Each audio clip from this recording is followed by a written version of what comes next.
अस्सलाम वालेकुम friends. I hope कि आप सब लोग खैरियत से होंगे।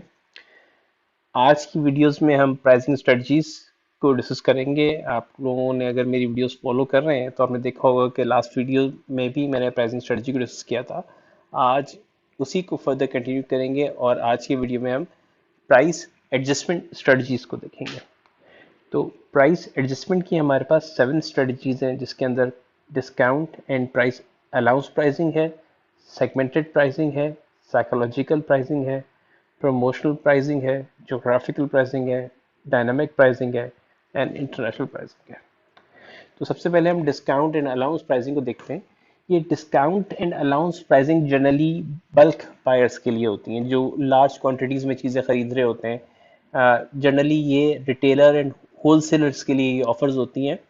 अ, जब रिटेलर होलसेलर एक ज़्यादा क्वांटिटी में प्रोडक्ट खरीदता है तो उसको डिस्काउंट मिलता है, या अगर वो पेमेंट टाइमली कर देता है या जल्दी पेमेंट कर देता है तो उसके ऊपर उनको डिस्काउंट या अलाउंसेस मिलते हैं।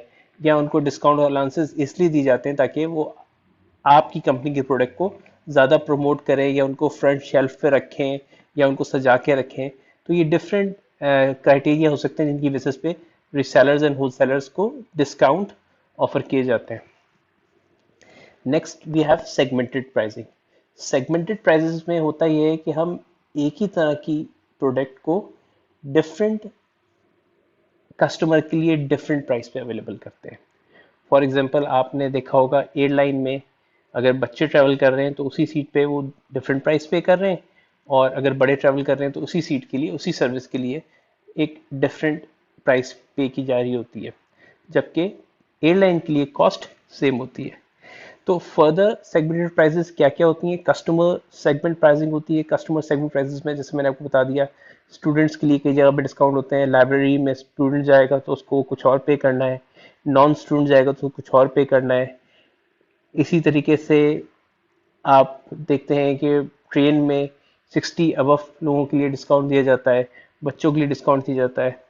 तो क्या हो रहा है कि एक ही ट्रेन के अंदर एक ही सीट पे एक ही तरह की सर्विस अगर एक माइनर बच्चा ले रहा है तो अलग प्राइस पे कर रहा है, एक अडल्ट अलग प्राइस पे कर रहा है और एक 60 ईयर अबव पर्सन अलग प्राइस पे कर रहा है। देन प्रोडक्ट फॉर्म प्राइसिंग भी होती है। प्रोडक्ट फॉर्म प्राइसिंग के अंदर होता है कि प्रोडक्ट फॉर्म के अंदर स्लाइड चेंज होता है, जिससे कॉस्ट पे बहुत ज़्यादा इम्पैक्ट नहीं आ रहा होता, बट उसकी प्राइस के अंदर एक सिग्निफिकेंट इम्पैक्ट आता है। जैसे आपने एयरलाइंस में देखा होगा, बिजनेस क्लास में ट्रैवल कर रहे हैं तो you have to pay much higher price, क्योंकि प्रोडक्ट फॉर्म चेंज हो रही है। और वही आप इकोनॉमी क्लास में ट्रैवल कर रहे हैं तो you are paying quite less money.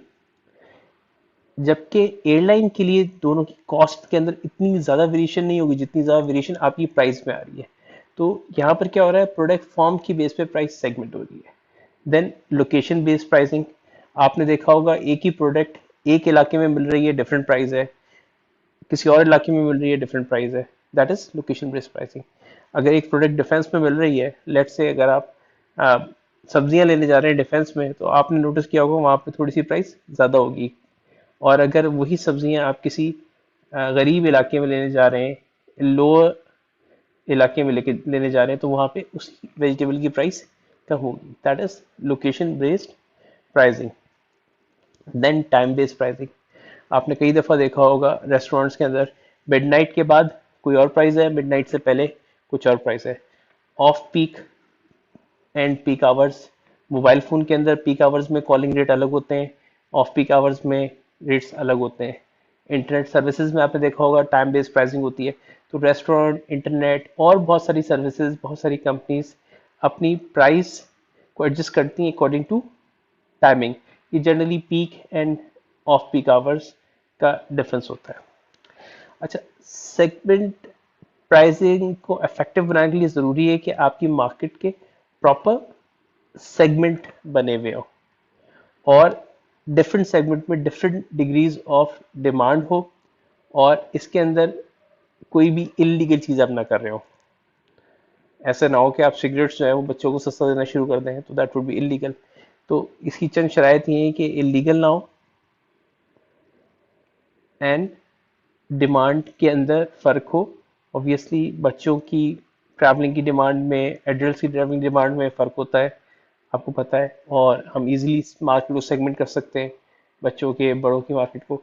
तो इसी तरह रेस्टोरेंट के अंदर आप देखते हैं कि इवनिंग आवर्स में डिफरेंट डिमांड होती है एंड मिडनाइट के बाद डिमांड कम हो जाती है, तो उसके अकॉर्डिंगली वो प्राइस को एडजस्ट कर देते हैं। नेक्स्ट हम देखते हैं साइकोलॉजिकल प्राइसिंग। अच्छा, साइकोलॉजिकल प्राइसिंग बड़ा इंटरेस्टिंग फिनोमेना है। अक्सर आपने देखा होगा कि प्रोडक्ट की प्राइस 100 रुपये नहीं होती, 99 रुपये होती है, 1000 रुपये नहीं होती, 990 रुपये होती है। तो ये 9 का फैक्टर जो एंड में आ रहा होता है जनरली रिप्रेजेंट करता है ये प्रोडक्ट अफोर्डेबल प्रोडक्ट है। ये एक साइकोलॉजिकल एलिमेंट है। रिसर्च के थ्रू ये साबित हुआ है कि अगर प्राइस 5 पे एंड कर रही हो या 4 पे एंड कर रही हो, लेट्स से 500 है या 550 है, तो दैट इज कंसिडर्ड एक्सपेंसिव। वही चीज अगर 499 हो जाए, 999 हो जाए, ये 899 हो जाए, 899 मतलब 900 नहीं है, लेस देन 900 है, 999 मतलब 1000 से अंदर है प्राइस। तो ये एक साइकोलॉजिकल इम्पैक्ट क्रिएट करती है कि प्रोडक्ट अफोर्डेबल है।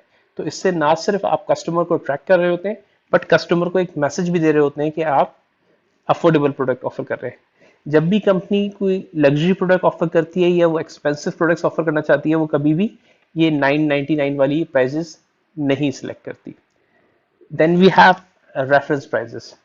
रेफरेंस प्राइसिंग ये होती है कि कस्टमर देखते हैं कि कोई चीज़ प्रोडक्ट परचेज करने जा रहे हैं, तो उसकी प्राइस उन्होंने एक जगह पे देखी क्या है और दूसरी जगह पर उसकी प्राइस क्या है, तो वो पहली जगह पे जो प्राइस देख लेते हैं वो उनके जहन में एक रेफरेंस पॉइंट आ जाता है। लेट्स से आप शर्ट्स बाय करने गए, आपने एक शर्ट देखी जो 2000 रुपीज़ की थी, वो आपके दिमाग में रेफरेंस पॉइंट आ गया कि इस तरह की शर्ट 2000 में होनी चाहिए। जब आप उससे आगे जाएंगे मार्केट के अंदर और मजीद शर्ट्स को देखेंगे, तो आपके जहन में जो रेफरेंस पॉइंट होगा वो 2000 का होगा। अगर आपको वैसे ही क्वालिटी 2000 कम में मिल रही है, तो यू विल कंसीडर कि this is a better value, और अगर उसी उससे हाई में मिल रही है तो यू विल कंसीडर कि this is not a good value. Next, promotional pricing. Promotional pricing आप सबने एक्सपीरियंस किया होगा। जनरली कंपनीज ऑफर कर रही होती हैं 50% sale, 70% sale, 10% discount and so and so. Fashion industry में बहुत होता है, बाटा ने सेल लगाई हुई है, सर्विसेज ने सेल लगाई हुई है, लेवाइस में 50% सेल लगी हुई है। तो ये प्रमोशनल प्राइजेस कहा जाता है इनको। इनका मकसद ये होता है कि कस्टमर को अट्रैक्ट किया जाए। समटाइम्स इनमें कंपनी जो है वो अपनी एक्चुअल प्राइस से भी, एक्चुअल कॉस्ट से भी कम कर देती हैं प्राइस, स्पेशली जब सीजन एंड हो रहा होता है, उनको पुराने सीजन का स्टॉक खत्म करना होता है। इलेक्ट्रॉनिक्स में एक नए मॉडल्स आने होते हैं तो पुराना स्टॉक खत्म करना होता है। तो ऐसे सिनारियोज में कंपनी समटाइम्स अपनी कॉस्ट से भी कम कर देती है प्राइस को, ताकि वो स्टॉक खत्म हो जाए और उसकी जगह वो नया स्टॉक मार्केट में लेकर आ सके। Then we have geographical pricing. Geographical pricing में होता ये है कि ज्योग्राफिक रीजन की बेसिस पे डिफरेंट इलाकों में, डिफरेंट जगहों पे, डिफरेंट मुल्कों में वही प्रोडक्ट डिफरेंट प्राइसेस में मिल रही होती है। फॉर एग्जांपल, अगर हम पानी की बोतल की बात करें, पाकिस्तान में नेस्ले की बोतल अगर 25 रुपए की मिल रही है छोटी वाली, वही नेस्ले की बोतल यूके में आपको 1 पाउंड की मिल रही होगी। 1 पाउंड का मतलब ऑलमोस्ट 200 रुपीज से ऊपर। वही चीज़ पाकिस्तान में 25 रुपीज की और यूके में 200 से अबव। तो ये डिफरेंट जोग्राफिकल रीजन की वजह से प्राइजेस में इम्पैक्ट आता है। अच्छा, जोग्राफिकल प्राइसिंग है हमारे पास एफओबी प्राइसिंग होती है, यूनिफॉर्म डिलीवरी प्राइसिंग होती है, जोन प्राइसिंग होती है, बेसिक पॉइंट प्राइसिंग होती है एंड फ्रेट एब्जॉर्प्शन प्राइसिंग होती है। FOB means free on board. Free on board का मतलब ये है कि जब आप कोई चीज़ किसी और मुल्क से मंगवा रहे होते हैं, तो वो कंपनी जो जिससे आप चीज़ मंगवा रहे हैं, वो प्रोडक्ट आपके साहिल तक, आपके पोर्ट तक पहुंचा देती है और उसके कोई चार्जेस नहीं लेती। आप पोर्ट से प्रोडक्ट क्लियर करवाते हैं तो आपको खुद उसके चार्जेस पे करने पड़ते हैं। तो कंपनी अपनी प्रोडक्ट की प्राइस चार्ज करती है, अपनी प्रोडक्ट की प्राइस चार्ज करके वो आपके पोर्ट तक प्रोडक्ट पहुंचा देती है।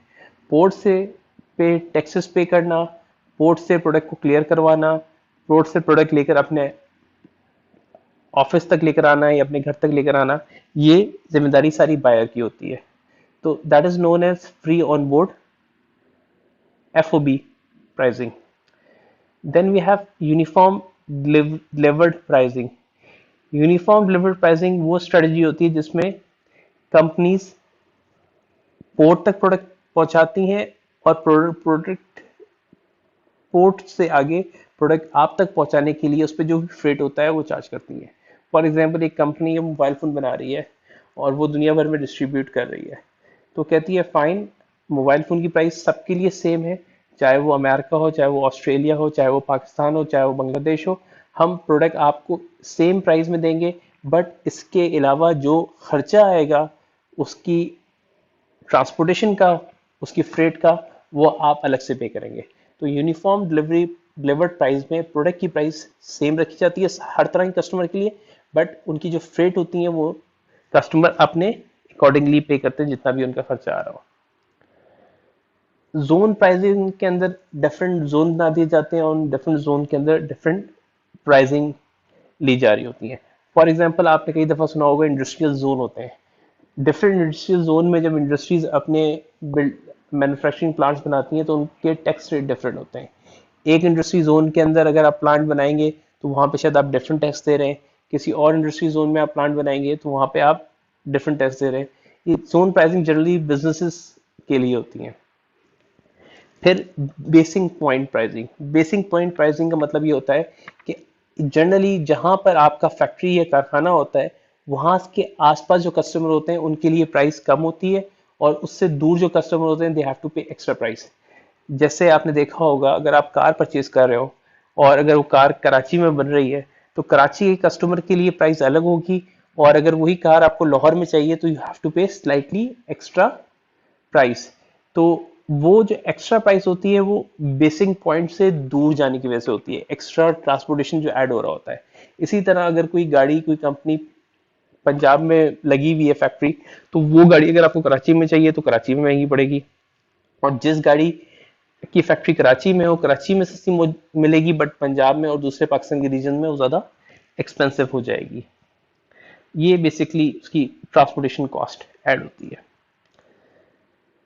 Then we have freight absorption pricing. Freight absorption pricing का मतलब ये होता है कि कंपनी कहती है कि हम खुद ही बेयर करेंगे आप तक प्रोडक्ट पहुंचाने का खर्चा और हम उसको प्राइस के अंदर ही एडजस्ट कर लेंगे। ये जनरली किया जाता है टू अट्रैक्ट कस्टमर्स। अच्छा, ये जो स्टडीज हैं जनरली ये बिजनेस कस्टमर के लिए ज़्यादा वैलिड होती हैं। आपने देखा होगा अगर आपने अली एक्सप्रेस से शॉपिंग करने का एक्सपीरियंस किया है तो अली एक्सप्रेस से शॉपिंग करने का बहुत फ़ायदा ये है कि वो आपकी प्रोडक्ट की जो शिपिंग होती है वो फ्री कर रहे होते हैं। तो ये शिपिंग फ्री जो है ये इसी फ्रेट एब्जॉर्प्शन प्राइसिंग की एग्जांपल है कि वो आप सिर्फ प्रोडक्ट की प्राइस पे कर रहे हैं और फ्री प्रोडक्ट आप तक शिप हो रही है। Then we have dynamic and internet pricing. अच्छा, डायनामिक प्राइसिंग में आप कंटिन्यूसली अपनी प्राइस को एडजस्ट करते हैं to maximize the satisfaction of your customer. For example you might have experience कि आप जब एयरलाइन के टिकट्स ऑनलाइन लेने जाते हैं तो वो day by day tickets adjust हो रहे होते हैं automatically based on the demand. And बहुत सारी कंपनीज ऑफर कर रही होती हैं कि आपको वो गारंटेड प्राइस देंगी, लोएस्ट प्राइस देंगी। अगर आपको कहीं और उससे कम प्राइस मिलती है तो कंपनीज आपको प्राइस एडजस्ट करके देती हैं। तो ये जो कंटिन्यूसली एडजस्टमेंट होती है to maximize the satisfaction of the customer, this is dynamic pricing. Then we have international pricing. International pricing का मतलब ये है कि डिफरेंट ममालिक में डिफरेंट जगहों पे वहाँ की इकोनॉमिक कंडीशन को देखते हुए, वहाँ की कॉम्पिटिटिव सिचुएशन को देखते हुए, वहाँ की लॉ एंड रेगुलेशन को देखते हुए, वहाँ की whole selling and retailing system को देखते हुए आप डिफरेंट प्राइसेस चार्ज करते हैं। जैसे मैंने आपको एग्जांपल दी नेस्ले मिनरल वाटर की छोटी बॉटल की, जो यूके में अगर आप लेने जाएं तो आपको 200 से ऊपर कॉस्ट करेगा, पाकिस्तान में वो 25-30 रुपए की बोतल मिल जाएगी। इसी तरह ये बहुत सारी चीज़ें डिफरेंट प्राइसेस में मिल रही होती हैं डिफरेंट कंट्रीज में। आप मिल्क पाकिस्तान में लें तो पाकिस्तान में उसकी प्राइस कुछ और होगी, यूके में कुछ और होगी, यूएसए में कुछ और होगी, क्योंकि हर जगह कस्टमर्स की परचेजिंग पावर डिफरेंट है, उनकी इकोनॉमिक कंडीशन डिफरेंट है, उनकी कॉम्पिटिटिव नेचर डिफरेंट है। चले अब हम डिस्कस कर लेते हैं प्राइस चेंजेस को। आप किन सूरतों में प्राइस चेंजेस को इनिशिएट करते हैं। जनरली प्राइस कट्स का मतलब होता है प्राइस को कम करना। प्राइस कट्स अमूमन उन सूरतों में होते हैं जब आपके पास जरूरत से ज़्यादा कैपेसिटी हो, आपके पास प्रोडक्ट एक्सेस में मौजूद हो और वो आप सरप्लस प्रोडक्ट को सेल करना चाहते हैं, तो आप प्राइसेस कम कर देते हैं ताकि आपकी प्रोडक्ट ज़्यादा सेल हो। और सेकेंडली, जब आप चाह रहे होते हैं कि आपका मार्केट में शेयर इंक्रीज हो, तो आप प्राइस कट करते हैं। और प्राइस जब बढ़ाते हैं उसकी वजूहत ये होती है जब इन्फ्लेशन हो रही होती है। इन्फ्लेशन, महंगाई बढ़ना, टैक्सेस बढ़ जाना, फ्यूल कॉस्ट बढ़ जाना। जब फ्यूल कॉस्ट बढ़ेगी तो आपके कॉस्ट भी ऊपर चल जाएगी and you have to increase the price. या आपकी सप्लाईज की कॉस्ट बढ़ जाना, तो you have to increase the price. Second reason of price increase could be increase demand. अगर आपकी प्रोडक्ट की डिमांड बहुत ज़्यादा बढ़ रही है, जैसे आपने देखा अभी करंट हालात में जो कोरोना वायरस के हालात को मैं रेफर कर रहा हूँ, सैनिटाइजर एंड मास्क की डिमांड बहुत इंक्रीज हुई तो उनकी प्राइजेस भी ऊपर चले गई। उनकी सप्लाई कम हुई, प्राइजेस ऊपर चले गई। देन ओके, बायर्स कैसे देखते हैं आपकी प्राइस इंक्रीज को? जब आप प्राइस इंक्रीज करते हैं तो बायर्स समझते हैं कि या तो प्रोडक्ट बहुत ज़बरदस्त है या कंपनी जो है वो लालच कर रही है। और जब प्राइस कम होती है तो बायर्स अमूमन सोचते हैं, आप लोग खुद देखें कि आप लोग क्या सोचते हैं। हमें पता है जब मोबाइल फोन्स की प्राइसेस कम होती हैं तो हमें पता है कि वो वक्त होता है जब नया मॉडल आने वाला होता है, या कंपनी की प्रोडक्ट सही सेल नहीं हो रही होती है, या हम समझते हैं कि क्वालिटी उसकी खराब है, क्वालिटी कम है, कोई लेना नहीं चाहता। तो ये प्राइस बढ़ाने के और कम करने के फैसले जो है बहुत क्रिटिकल होते हैं, बहुत सोच समझ के करने होते हैं कंपनीज को। इससे रॉन्ग इंप्रेशन भी जा सकता है। अगर आप प्राइस बढ़ा रहे हैं और कस्टमर समझ रहा है कि कंपनी का ग्रीड है, कंपनी की लालच है, तो आपका ब्रांड इमेज खराब होगा। और आप प्राइस कम कर रहे हैं और लोग ये समझ रहे हैं कि आपके प्रोडक्ट में कोई क्वालिटी इश्यूज हैं, तो अगेन एक बैड इंप्रेशन क्रिएट होगा। तो प्राइस बहुत सोच समझ के आपको कम या ज़्यादा करनी होती है और उसको अच्छे से कस्टमर तक कम्युनिकेट करना होता है ताकि कस्टमर उससे कोई नेगेटिव इंप्रेशन ना ले। ओके, कैसे रिस्पॉन्ड करना चाहिए प्राइस चेंजिंग को? जनरली अफेक्टिव एक्शन, जब कोई कॉम्पिटिटर प्राइस चेंज करता है तो अफेक्टिव एक्शंस ये होते हैं कि आप प्राइस अपनी कम कर दें और कॉम्पिटिटर से मैच कर लें। जैसे कोक एंड पेप्सी में अक्सर देखा जाता है कि कोक प्राइस कम करेगा तो पेप्सी भी कम कर देगी to match their competition, Pepsi कम करेगी तो कोक कम कर देगा टू मैच देयर कंपटीशन। या दूसरा तरीका ये है कि अगर एक कंपनी ने अपनी प्राइस कम की है तो आप अपनी प्राइस कम करने के बजाय लोगों को यह एहसास दिलाएं कि आपकी प्रोडक्ट की वैल्यू ज़्यादा है, आपकी प्रोडक्ट की क्वालिटी ज़्यादा है, तो आप प्राइस कम किए बगैर भी कस्टमर को अट्रैक्ट कर पाएंगे। या आप अपनी प्रोडक्ट की क्वालिटी की इम्प्रूव करें, उसमें डिफ्रेंशिएशन लेकर आएं और अपनी प्राइस फर्दर इंक्रीज कर दें। तो दैट्स हाउ आप अपनी प्रोडक्ट को डिफ्रेंशिएट कर लेंगे कॉम्पिटिटर से, और आपकी प्रोडक्ट की प्राइसिंग कॉम्पिटिटर पे डिपेंड नहीं करेगी ज़्यादा। या फिर एक ऑप्शन ये हो सकता है कि आप एक नई ब्रांड लॉन्च कर दें चीपर प्राइस में, ताकि वो उसको compete करे। जैसे कि आपने देखा होगा कि यूनिलीवर है, उसका पास सर्फ एक्सेल है। सर्फ एक्सेल के अलावा उन्होंने सस्ते डिटर्जेंट्स भी लॉन्च किए हुए हैं। वो सस्ते डिटर्जेंट्स का मकसद ये है कि वो उन कॉम्पिटिटर्स को फाइट दें जो प्राइस में कम है। तो आई होप ये आप लोगों को क्लियर होगा।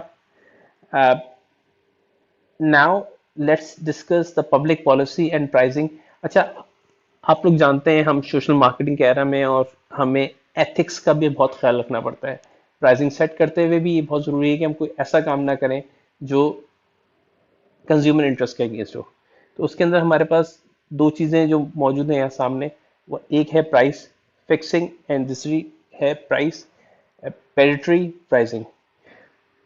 प्राइस फिक्सिंग का मतलब ये होता है कि जो कंपनीज होती हैं वो आपस में तय करके प्राइस सेट ना करें। अमूमन ये भी देखा गया है कि जो बिजनेसेस होते हैं जब उन्होंने प्राइस सेट करनी होती है तो वो आपस में कोलैबोरेट करके कार्टेल बना लेते हैं और प्राइस सबके सब हाई कर देते हैं। कस्टमर मजबूर हो जाता है, कस्टमर के ऊपर पास कोई चॉइस नहीं होती। तो आपकी जो लेजिस्लेशंस हैं, आपके कानून इस बात से रोकते हैं सेलर्स को कि वो आपस में मिल के गठजोड़ करके प्राइजेस ना तय करें, ताकि कस्टमर इंटरेस्ट मुतासर ना हो। दूसरा, पेडिटरी प्राइसिंग में आपको अथॉरिटीज और आपके कानून जो है आपको इस बात से रोकता है कि आप अपनी प्रोडक्ट को अपनी कॉस्ट से कम प्राइस में बेचें, क्योंकि ये स्ट्रेटजीज भी देखने में आती हैं कि जब कोई नया कंपटीशन आता है मार्केट में, कोई नया सेलर आता है मार्केट में, तो जो पुराना एस्टेब्लिश सेलर होता है वो वक्ती तौर पे अपनी प्राइस को कॉस्ट से भी कम कर देता है, ताकि जो दूसरा कॉम्पिटिटर आया है वो मार्केट में सरवाइव ना कर सके। और वो जब नहीं सरवाइव करता तो वो बिजनेस से बाहर चले जाता है, और ये पहला वाला जो स्ट्रांग होता है वो दोबारा अपनी प्राइसेस इंक्रीज कर देता है और वो लॉसेस को कवर अप कर लेता है। तो ये चीज कंज्यूमर इंटरेस्ट के खिलाफ है। तो कंपनीज को कानून के तहत इससे भी रोका जाता है कि वो अपनी प्राइसेस को कॉस्ट से कम ना लेके जाएं, to eliminate their competition. Another thing is deceptive pricing. Deceptive pricing भी बहुत कॉमन है। डिसेप्टिव प्राइसिंग में होता ये है कि आपने अक्सर देखा होगा कि मैंने खुद एक्सपीरियंस किया है, बड़ी अच्छी अच्छी ब्रांड्स से एक्सपीरियंस किया है, मैं उनका नाम अभी नहीं लूंगा, कि प्रोडक्ट जो है वो प्रमोशन में लगी हुई है। प्रमोशन में क्या लिखा हुआ है? 25% प्रमोशन है। जब उनको देखा और उनका टैग को देखा तो टैग के ऊपर एक स्टिकर लगा हुआ था, और टैग का स्टिकर रिमूव किया तो पता चला कि उन्होंने 30% प्राइस इंक्रीज की, और 30% इंक्रीज करके 25% उस पर सेल लगा दी। तो ये हो क्या रहा है? ये एक्चुअली प्राइस वो 5% ज्यादा चार्ज कर रहे हैं, वो लोगों को बेवकूफ बना रहे हैं कि देखो हमने 25% कम में प्राइस बेच रहे हैं आप लोगों को। तो इस तरह की धोखाधड़ी और डिसेप्टिव प्राइसिंग जो है, ये भी अगेंस्ट द लॉ है, कानून के खिलाफ है। बट बहुत सारी जगहों पे ऐसी प्रैक्टिसेस हो रही होती हैं। सेल्स में अक्सर यही होता है कि कंपनीज जो है अपनी प्राइसेस को इंक्रीज करती हैं और फिर सेल लगा देती हैं। लोग समझते हैं कि उनको चीज़ें जो है 50% सेल में मिल रही हैं, 25% सेल में मिल रही हैं। तो एक्टिविटीज शॉर्ट टर्म के लिए तो आपको बिजनेस दे सकती हैं, बट लॉन्ग टर्म में कस्टमर ट्रस्ट ब्रेक होता है और आप लॉ की भी खिलाफ वर्जी कर रहे होते हैं। तो इस तरह की चीज़ों को अवॉइड करना चाहिए। ओके स्टूडेंट्स, आज हमने डिफरेंट प्राइसिंग स्ट्रेटजीज को और प्राइसेस चेंज करने और उनके इम्पैक्ट को डिस्कस किया। आई होप कि वीडियो आपके लिए क्लियर होगी और आपको चीज़ें समझ में आई होंगी। If you have any question and queries तो आप कमेंट सेक्शन में लिख सकते हैं। And please subscribe this channel and share this video with your colleagues. Thank you so much. Take care. Allah Hafiz.